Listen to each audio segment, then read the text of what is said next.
자, 그런데 이 ESG에 대해서 대표적인 지수가 하나 있습니다. MSCI에서 ESG 지수라는 걸 사실 진작부터 만들어서 활용을 해왔었는데요. 2003년도부터 만든 지수입니다. MSCI가 제공하는 지수로요. 전 세계 한 7천여 개 기업들을 ESG 관점에서 평가를 하는데요. 구체적인 평가 항목들이 하나하나 다 있습니다. 기후변화에 대응했느냐, 천연자원에 대해서는 어떤 스탠스를 보이고 있느냐, 오염 폐기물 관리는 어떻게 했느냐, 지배구조는 투명하고 건전하냐, 뭐 이런 것들을 바탕으로 트리플 A, 더블 A, 트리플 B 뭐 이런 방식으로 전부 다 평가를 하고요. 그걸 바탕으로 기업들의 어떻게 보면 ESG 관점에서의 경영성과를 진단하고 있는데요. 자, 이런 것들이 실제 전 세계 금융시장과 관련된 이 MSCI와 관련된 곳에서 아니, 재무적인 곳에서 이렇게 비재무적인 거를 관리하는 이유가 뭔가 거기에 대해서 의문을 해결하시면 아, 교수님께서 왜 ESG와 같은 가치가 금전으로 환원될 수 있다라는 말씀을 하시는구나 쉽게 이해하실 수 있습니다. 자, 이 밑에 너무나도 많은 사례가 있고요. 앞으로 우리 박정호 TV에서도 많이 보여드리긴 하겠습니다만 대표적인 사례 하나 보여드릴게요. 네슬레에서 만든 원래 키캣 초콜릿입니다. 자, 이 키캣 초콜릿 우리나라에서도 많이들 애용하고 계시죠? 자, 그런데 이 키캣 초콜릿인 것 같아 보이지만 자세히 보시면 이거를 슬쩍 키캣 단어 대신 다른 단어로 바꿨죠. 뭐라고 썼습니까? 킬러라고 써 있어요. 네슬레와 같이 100년 이상 된 기업의 가장 대표적인 메가 히트 제품인 키캣 초콜릿의 로고를 킬러로 바꾼 이유가 뭘까요? 자, 그린피스를 비롯해서 유럽의 많은 소비자들은 키캣 초콜릿을 만드는 과정에서 세계적인 희귀동물인 오랑우탄, 이제 멸종 위기동물에 분류되는데요. 이 오랑우탄이 서식하고 있는 동남아 지역의 그 밀림을 대거 벌목하고 있는 게 네슬레였다라는 사실이 알려진 게 된 겁니다.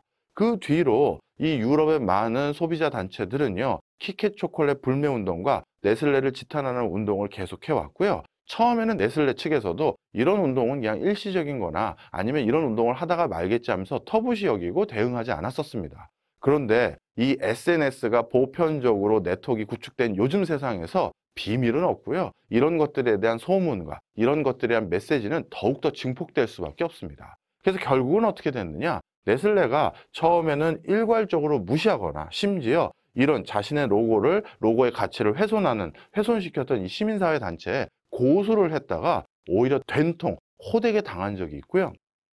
그 뒤부터는 어떻게 바뀌었느냐, 네슬레가 다시는 오랑우탄 밀림을 훼손하는 그 지역의 벌목과 관련된 일에 참여하지 않겠다 표현을 했고요. 그 다음에 오히려 숲을 조성하는데 매년 일정 기금 이상을 출원하겠다. 이런 식으로 해서 어떻게든 여론을 무마시킨 적이 있습니다.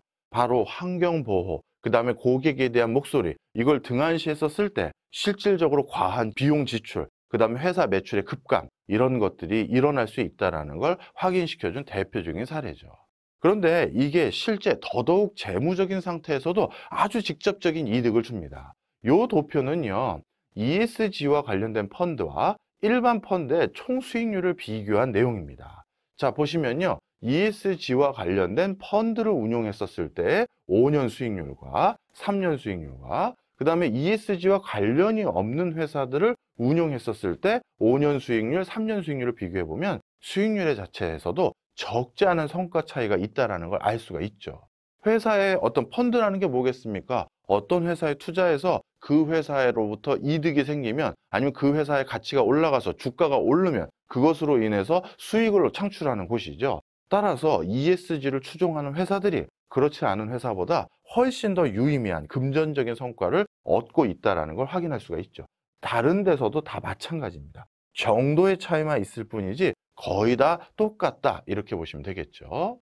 자, 그 다음에요. ESG 활동은 정말 기업에 직접적인 돈도 됩니까? 주가는 오를 수 있는데 그 기업이 직접 돈을 버냐고요. 우리 테슬라 같은 경우 아니면 아마존 같은 경우 이익이 크지 않거나 아니면 적자였을 때도 주가는 계속 올라갔잖아요. 그러니까 단순히 가치가 투영된 주가는 올라갈지 모르겠지만 실제 그 기업이 돈을 버냐고요. 그 다음 질문들을 많이 하시는데요. 실제 그 기업이 돈을 버는데도 크게 기여합니다. ESG 활동을 하는 그 기업들을 예를 들어서 ESG 활동이 약한 기업과 ESG 활동이 높은 기업들을 비교를 해보면요. 어떻게 된다? 자본 조달 비용이 ESG 활동을 많이 하는 그 기업들이 훨씬 더 싸게 대출을 받거나 훨씬 더 주주로부터 자금을 투자받기가 아주 용이해진다라는 것이죠. 이거는 자기 자본 비용도에서도 마찬가지예요. 이게 바로 뭐다? 바로 주주들로부터 투자를 더 쉽게 유치할 수 있다라는 거고요. 또 어떤 은행이나 어떤 채권단으로부터 자금을 빌리는데도 훨씬 이자율이 경감되거나 손쉽게 돈을 빌릴 수가 있다는 거죠.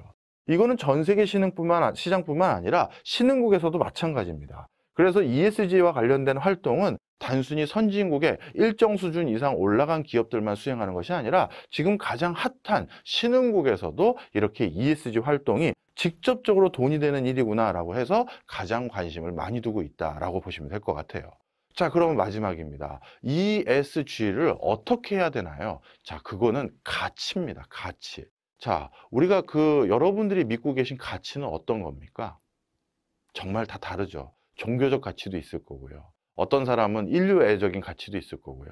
어떤 분들은 또 지역사회에 대한 발전에 또 가치를 줄 수도 있습니다. 따라서 ESG의 어려운 점이 뭐냐 하면 언제 제가 추후 하나하나 사례도 말씀드릴 텐데요.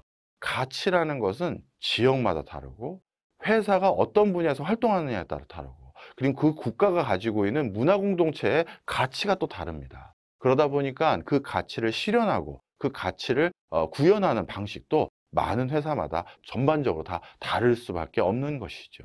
그러나 분명한 것은 ESG라는 가치 추구 활동은 가장 직접적으로 돈을 벌 수 있는 활동으로 바뀌어 버렸다라는 점입니다.